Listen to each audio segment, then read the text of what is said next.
नमस्कार आप सभी के लिए। ये आज आपका एडिटोरियल है। लिखा किसने है? कृष्णा वायरे गोडवा। तो इन्होंने ये एडिटोरियल लिखा है।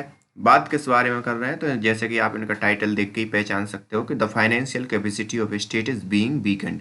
तो फाइनेंशियल स्थिति है राज्यों की, वो क्या हो रही है? वीक हो रही है। दिनों दिन कह सकते हो, लेकिन अभी वीक हो रही है बस। तो चलिए स्टार्ट करते हैं। अगर आपने चैनल को सब्सक्राइब ना किया हो तो please hit the subscribe button. State government drive a majority of countries development program. जो राज्य सरकार है, जो ज़्यादा से ज़्यादा जो डेवलपमेंट या विकास के कार्य हैं वही पूरा करती हैं, या ग्राउंड लेवल पे वही क्या करती हैं, कंप्लीट करवाती हैं उन सबको।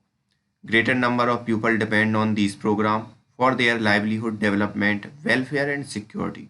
और बहुत से ज़्यादा लोग या कई संख्या में असंख्य लोग उन्हीं पर डिपेंड होते हैं, क्योंकि जो केंद्र सरकार है वो तो ग्राउंड लेवल पे चीज़ों को रन करवाती नहीं है। तो ये पूरा का पूरा जिम्मा किसका रहता है? स्टेट गवर्नमेंट का। Varied economic growth and income never across state confirm the primacy of state government in the economic sphere as well। तो यहाँ पर क्या है, अलग अलग जो इकोनॉमिक ग्रोथ हो रही है और जो अलग अलग इनकम लेवल में जो अंतर आ रहा है across the state, confirm primacy of state government in the economic sphere as well. तो यहाँ पर जो इन सब चीज़ों का हो रहा है, लोगों की इनकम कम हो रही है। जो पहले वाले स्टेट में मतलब इनका इंडिया से मतलब है, दूसरे वाले स्टेट से मतलब इनका राज्य सरकारों से मतलब है। ठीक है, तो राज्य सरकारें भी इकोनॉमिक लॉस को झेल रही हैं। State need resource to deliver these responsibility and aspirations. और स्टेट को आवश्यकता है रिसोर्सेज की, कि वो डिलीवर कर सकें अपनी जो जिम्मेदारियां हैं और जो भी अपनी महत्वाकांक्षाएं हैं उनको। एस्पिरेशंस मतलब महत्वाकांक्षाएं या जो आगे के प्लान है वो। तो यहाँ पर राज्य सरकारों के पास उतने रिसोर्सेज नहीं है। इनडायरेक्टली इनका ये कहना है कि इतने रिसोर्स नहीं है कि वो इतने धन अर्जित कर पाएँ और जो अपने राज्य हैं उनकी चीज़ों को फुलफिल कर पाएँ। Unfortunately, the financial capacity of state is structurally being weakened। लेकिन दुर्भाग्यपूर्ण ये है कि जो फाइनेंशियल कैपेसिटी है स्टेट की वो क्या हो रही है? वीक हो रही है। समय मतलब वीक हो रही है बस। The ability of the state to expand revenue has been constant since the good and service tax regime was adopted. और जब से जीएसटी रिजिम अडॉप्ट हुआ है या उसे स्वीकारता मिली है, तब से ही जो मतलब इनका रेवेन्यू है उसमें क्या हुई है? कमी आई है। Tax regime was adopted, the centre's resource mobilisation space visible that of the state is now far greater. और इसी के रूबरू क्या हुआ है? सेंटर का बहुत मतलब सीधी सी बात है, सेंटर का अमाउंट बढ़ गया है और सेंटर जो रिसोर्सेस है, सीधी सी बात है कि सेंटर के हाथ में ज़्यादा टैक्सिंग पावर आ गई। कहीं ना कहीं तो टैक्स जाएगा। अगर राज्य सरकारों को नहीं मिल रहा मतलब किसके पास जा रहा? केंद्र सरकार के पास जा रहा होगा। तो while both face a very challenging fiscal environment, the center, instead of finding mutually beneficial solution, has repeatedly opted to determine the current and future fiscal capacity of the state। तो यहाँ पर जो स्टेट है, तो यहाँ पर बहुत बड़ी ऐसी सिचुएशन बन गई है कि जहाँ केंद्र को एक साथ मिलकर सॉल्यूशन खोजना चाहिए, वो रिपीटेडली क्या कर रहा है? अंडरमाइन कर रहा है करंट और फ्यूचर कैपेसिटी को स्टेट की। सीधी सी बात है, दरकिनार कर रहा है। ठीक है, it has systematically cut the sphere of state in tax raised by union government. It has reduced to pool of fund to be shared with state by shifting from tax to cess and surcharge, and it needlessly thrusting measly options to overcome the GST shortfall। तो यहाँ पर क्या है? State सीधी सी बात है, केंद्र सरकार क्या कर रही है? कट कट कर रही है स्टेट का टैक्स का शेयर। जो पहले उन्हें ज़्यादा मिलता था अब कम मिलता है। It has reduce to pool fund to share, और इसने रिड्यूस कर दिया है कुछ फंड्स को, जैसे सेस है, सरचार्ज है, इन सब से। And it needlessly thrusting measly options to overcome the GST shortfall.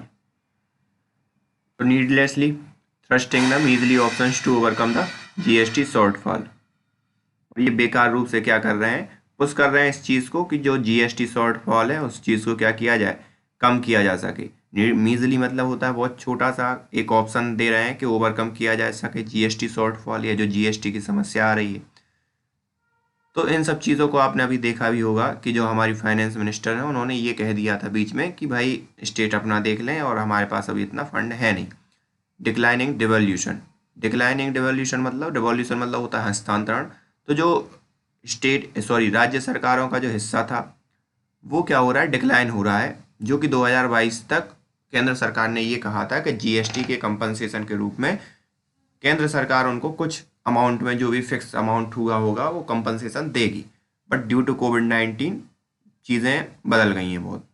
Finance commission recommended the share of state in taxes raised bye the union government. तो यहाँ पर फाइनेंस कमीशन ने कुछ रिकमेंडेशंस दी थी कि जो जीएसटी कलेक्शन हो रहा है उसमें जो यूनियन गवर्नमेंट है वो शेयर करेगी अपना स्टेट गवर्नमेंट के साथ।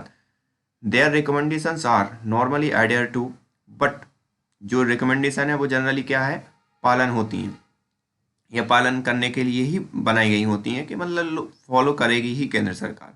बट एडेयर मतलब होता है पालन करना, ठीक है। But the current union government has discarded this constitutional obligation. लेकिन करंट जो वर्तमान केंद्र की सरकार है उसने क्या कर दिया है, डिस्कार्डेड कर दिया है इस पूरे के पूरी चीज़ को। Prior to 2014 devolution of the fund to the state were consistently and cumulatively more than 13th Finance Commission projections। तो यहाँ पर अगर 2014 से पहले की बात करें तो जो 13वें फाइनेंस कमीशन ने जितना रिकमेंड किया था उससे ज़्यादा ही यूनियन गवर्नमेंट उनको मतलब मिलता था, उनको फंड मिलता था राज्य सरकारों को। लेकिन the year 2014-15 commenced with the सूख। लेकिन 2014-15 एक बहुत बुरी उसके साथ आया। Actual devolution was 14% less than the finance commission projection. जो एक्चुअल जो हस्तांतरण हुआ, डिवोल्यूशन मतलब आप हस्तांतरण ही लेकर चलें, तो जो एक्चुअल जो हस्तांतरण हुआ पैसों का वो 14% लेस देन था फाइनेंस कमीशन की रिपोर्ट के। Subsequent devolution have been consistently less than every year, ending the period of 2019-20 with a whopping -37%। तो यहाँ पर कंसिस्टेंटली 2014-15 से डिक्लाइन होता गया स्टेट का शेयर, और जो 19-20 में आके -37% पर जाके खत्म हुआ।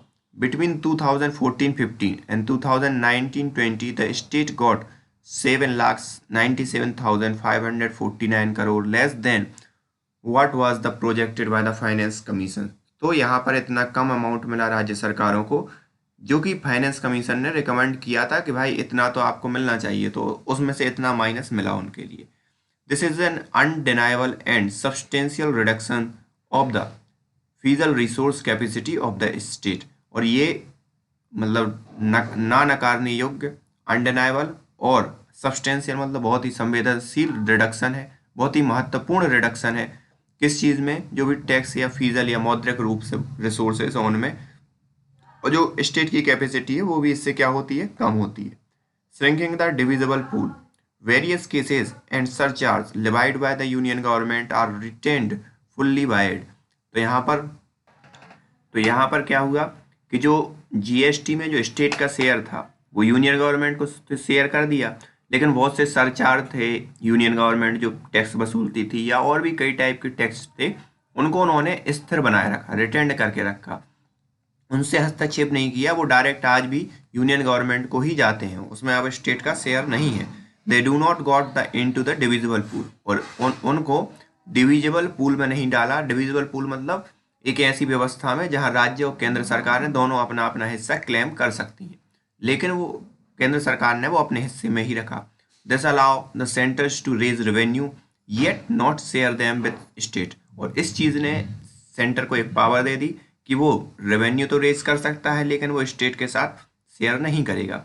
Hence the union government impose और increase cess and surcharge instead of tax wherever possible, and in some cases even replace the tax with cess and surcharges। और इस हिसाब से गवर्नमेंट कभी भी सरचार्ज और सेस को बढ़ा देती है, और कहीं कहीं तो उन्होंने उन टैक्सेस को हटा के एक नई व्यवस्था भी ला दी है। इससे क्या हो रहा है कि स्टेट को तो कुछ चीज़ मिल ही नहीं रहा। when taxes are leveraged with cess and surcharge as has been done repeatedly by this government in case of petrol and diesel, and consumer pay the same price, but तो यहाँ पर बहुत से ऐसे टैक्स को इन दो टैक्सों में, जैसे सेस और सरचार्ज में बदल दिया गया है। जो छोटे मोटे टैक्स जिनसे राज्य सरकारें वसूलती थी, अब वो क्या जा रहा है, डायरेक्ट उनके मतलब यूनियन गवर्नमेंट के खाते में जा रहा है। But the union government keep more of revenue and reduce the size of the divisible pool.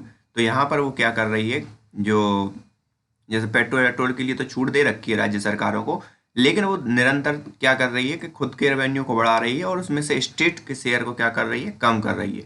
मतलब डिविजिबल पूल में नहीं डालेगी तो सीधी सी बात है वो स्टेट का कोई हिस्सा उसमें रहेगा ही नहीं। As a result the state lose out of their share, और स्टेट अब इससे क्या हो रहा है कि स्टेट ने जो अपना हिस्सा है वो लूज कर दिया है। Between 2014-15 and 2019-20 cess and surcharge soared from 9.3 to 15 of the gross tax revenue of the union government. तो यहाँ पर 9.3 से सरचार्ज बढ़कर 15% हो गया है आज वर्तमान डे की बात करें इन 6 सालों में।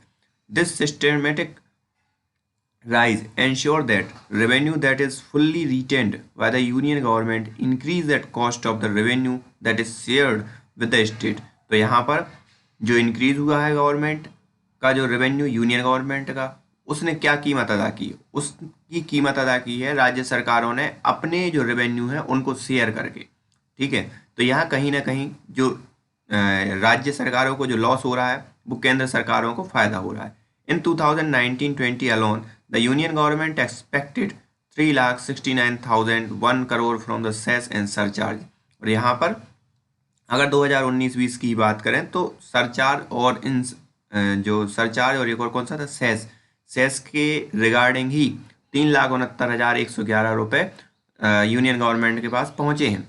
This government has exploited this route to reduce the size of divisible pool. और इस रूट का जो गवर्नमेंट है वो यूज़ कर रही है एक्सप्लॉइटेशन के लिए कि जो डिविजिबिलिटी पूल है उसको रिड्यूस किया जा सके। और डिविजिबिलिटी पूल रिड्यूस होगा तो सीधी सी बात है इनडायरेक्टली राज्य सरकारों के टैक्स पर असर पड़ेगा। अब बात करते हैं जीएसटी शॉर्टफॉल की। तो शॉर्टफॉल हैव बीन परसिस्टेंट मतलब होता है लगातार, growing from the Inception of GST. तो जब से जीएसटी आया है तब से ही जीएसटी, ये जो जीएसटी दर है वो कम हो रहा है, क्योंकि जीएसटी तो एक शेयरेबल है, ये डिविजिबिलिटी पूल के अंदर आता है, लेकिन उसका शॉर्टफॉल हो रहा है। Compensation have been paid from GST cess revenue, और कंपेंसेशन है वो पेड किया जा रहा है जीएसटी के सेस रेवेन्यू के through. GST cess are levied on luxury और सिन गुड्स और टॉप ऑफ द जीएसटीज। तो यहाँ पर जो बड़े जो कई आपने देखा होगा कई स्लॉट बना दी हैं जीएसटी में, तो जो ज़्यादा परसेंट है सीधी सी बात है वो लग्जरी चीज़ों पे लगाया जाएगा ज़्यादा परसेंट का टैक्स, तो वहीं से ये वसूला जाता है। Such sets have justification independent of compensation needs. तो यहाँ पर जैसे कुछ सेस हैं वो जस्टिफिकेशन, मतलब कुछ सेस के पास खुद का अपना एक जस्टिफिकेशन है कि independent of compensation need. Compensation मतलब होता है भरपाई करना नुकसान की, तो उनके लिए खुद ही मतलब इस बात की आवश्यकता है कि उनकी भरपाई किया जा सके। These are and will be levied irrespective of compensation need, और ये लिवाइड किए जाते हैं या जो भी लगाए जाते हैं बगैर किसी नुकसान भरपाई के। GST compensation will and with 2021-22, तो 21-22 तक खत्म होना था। जैसा कि मैंने अभी पहले ही आपको बता दिया था कि जो राज्य सरकारों में केंद्र सरकार ने जब जीएसटी लागू किया था तो राज्य सरकारों के बीच एक सहमति बनी थी कि केंद्र सरकार उनको कंपनसेशन देगा जीएसटी का कंपनसेशन, लेकिन बट सेस विल कंटिन्यू। लेकिन वो ऐसा हुआ नहीं, लेकिन सेस कंटिन्यू रहेंगे। ठीक है, during the 2019-20 cess collected was 95,000 crore. तो यहाँ पर 19 और 20 के अंतर्गत 95,444 करोड़ सेस लिया गया। With the abnormal exception of this year, the year ahead will generate similar और मोर सेस रेवेन्यू। तो यहाँ पर विद एबनॉर्मल एक्सेप्शन, एबनॉर्मल मतलब असामान्य, एक्सेप्शन मतलब कोई एक अलग कारण, of this year ahead will generate similar और मोर सेस रेवेन्यू। तो हो सकता है सिमिलर और ज़्यादा सेस रेवेन्यू जनरेट हो इस साल। अब इन्होंने एबनॉर्मल इसलिए बोला कोविड-19 के रिगार्डिंग, इसलिए इन्होंने एबनॉर्मल वर्ड यूज़ किया।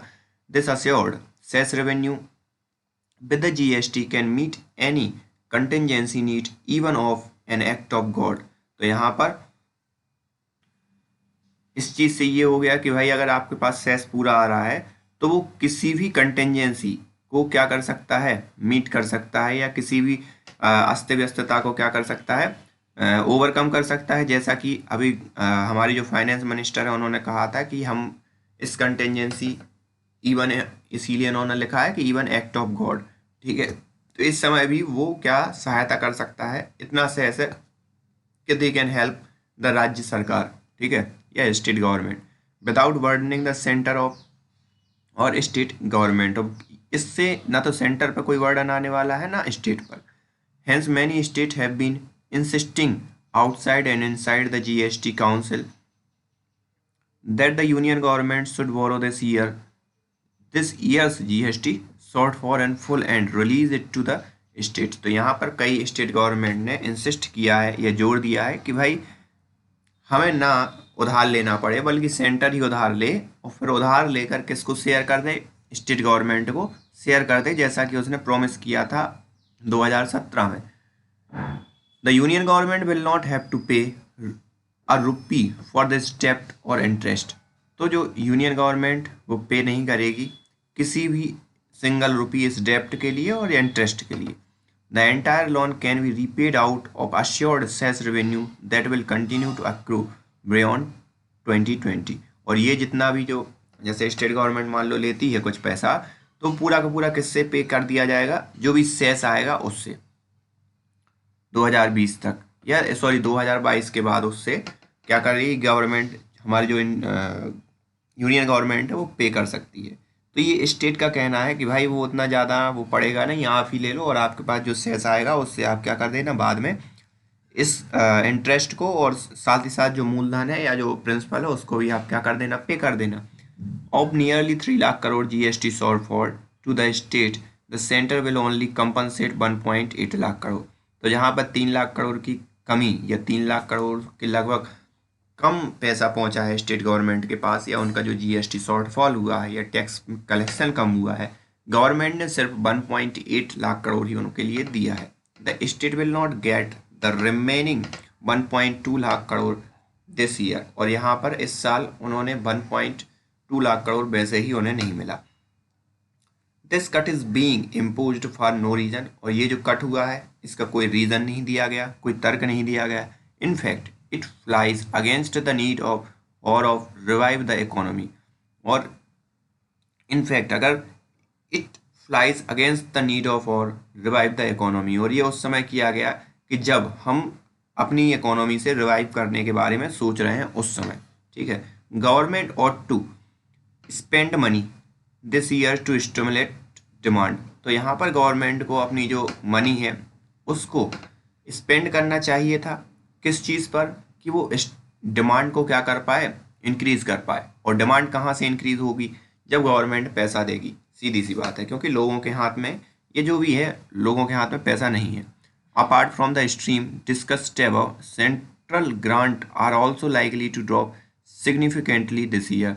तो इन सब को अगर अलग कर दिया जाए, है ना, जो भी हमने ऊपर किया है, तो सेंट्रल की जो ग्रांट है वो भी महत्वपूर्ण ढंग से या बहुत ही क्रिटिकल रूप से क्या हुई है, कम हुई है इस साल, जो सेंट्रल ग्रांट देती थी। For instance 31,570 crore 31,570 crore was allocated as annual grant to Karnataka. तो इतने ही सिर्फ कर्नाटका को दिए गए हैं। Actual grant may be down to 17,372 crore, और जो एक्चुअल ग्रांट दी जानी चाहिए थी वो 17,000 से कम है। Due to this combined effect of cutbacks in devolution, the shrinking divisible pool, failure to pay full GST compensation this year, and fail in center grant, the state may exercise a fall of 20 to 25% in their revenue this year। तो यहाँ पर क्या हुआ है, जो ऊपर हमने जितनी भी बात की कि कम हस्तांतरण किया और उन्होंने डिविजिबल पूल को भी क्या कर दिया, छोटा कर दिया, और जीएसटी कंपेंसेशन भी नहीं दिया। तो जो स्टेट है, स्टेट की इकोनॉमी को या स्टेट के पास जो पैसा है वो बहुत कम पहुंचा है। लगभग 20 से 25% का अनुमान है कि जो कम पैसा स्टेट गवर्नमेंट के पास पहुंचा है in their revenue this year, ठीक है, to overcome such extreme blow of their finance and discharge their welfare and development responsibility, the state are now forced to resort to colossal borrowing. तो यहाँ पर क्या है कि अगर इन सब चीज़ों से इनको ओवरकम करना है स्टेट को, तो कोलोजल कोलोजल मतलब होता है एक बहुत भारी रूप में या बहुत प्रचंड कह सकते हो या एक बहुत बड़ी मात्रा में, तो इनको क्या करनी पड़ेगी, उधारी लेनी पड़ेगी या कर्ज लेना पड़ेगा, ठीक है। Repayment वर्डन will overwhelm state budget for several year, और जो रीपेमेंट है वो स्टेट गवर्नमेंट को कई दिनों तक क्या करेगा, प्रभावित करेगा। As we peer into the years ahead, after paying loans and interest, salary and pension and establishment expenses, what will really be available for development and welfare? और अगर ऐसे ही होता रहा कि हम ब्याज में देते रहेंगे, सैलरी पर देते रहेंगे, लोन के लिए देते रहेंगे, तो इन सब चीज़ों के तो फिर डेवलपमेंट और वेलफेयर का क्या होगा, इन पर कौन खर्च करेगा जब स्टेट के पास पैसा ही नहीं रहेगा। This fell in fund for development and welfare program which adversely impact the livelihood of crores of Indian, और इससे क्या होगा, वेलफेयर और डेवलपमेंट पे फंड कम इन्वेस्ट होगा, तो ये करोर्स ऑफ इंडियन को क्या करेगा, अफेक्ट करेगा, उनकी जीवन यापिका को, लाइवलीहुड मतलब उनका जीवन जीविका को भी इम्पेक्ट करेगा। The economic growth potential can not be fully realised, जो इकोनॉमिक ग्रोथ है और उनका जो पोटेंशियल है उसको आप रियलाइज नहीं कर सकते। मतलब रियलाइज मतलब जो आपने एक्सपेक्टेशन लगाई है कि आप मेक इन इंडिया कर लोगे, what ever kind of thing, है ना, तो आप ना एकदम से उस चीज़ को वास्तविकता में नहीं ला सकते, उसके लिए समय लगेगा, इंफ्रास्ट्रक्चर डेवलप करना होगा, उसके लिए भी पैसे चाहिए पड़ेंगे, ठीक है। तो adverse consequences will be felt in capita income, और उसका फिर प्रतिकूल जो असर है वो कहाँ आपको दिखाई देगा, परिणाम कॉन्सिक्वेंसेज या परिणाम कहाँ दिखाई देंगे आपको, पर कैपिटा इनकम में, human resource development and poverty, इन सब में आपको दिखाई देंगे ये सब चीज़ें। This is the negative sum game, और ये एक नेगेटिव सम गेम है या नेगेटिव गेम है, ठीक है। स्टेट आर द, अब यहाँ पर उन्होंने सम इसलिए यूज़ किया कि ये सब चीज़ें क्या हो रही हैं, कम हो रही हैं, जो कि ज़्यादा होनी चाहिए, ठीक। तो state are the forefront of development and generation of opportunity and growth. तो यहाँ पर स्टेट क्या है, सबसे पहला है फोर फ्रंट है, आगे खड़ा है किस चीज़ के लिए, डेवलपमेंट और जनरेशन अपॉर्चुनिटी और ग्रोथ के लिए। Strong state lead to strong India, the systematic weakening of state serve neither federalism nor national interest.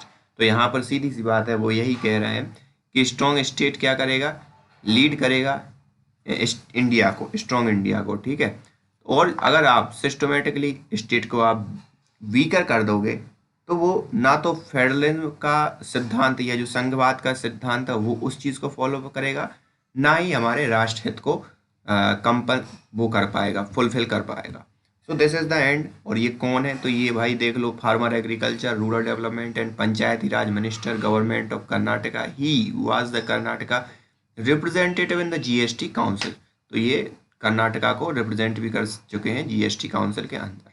तो ये short introduction था about him. So this is the end of today's editorial. So thank you for today.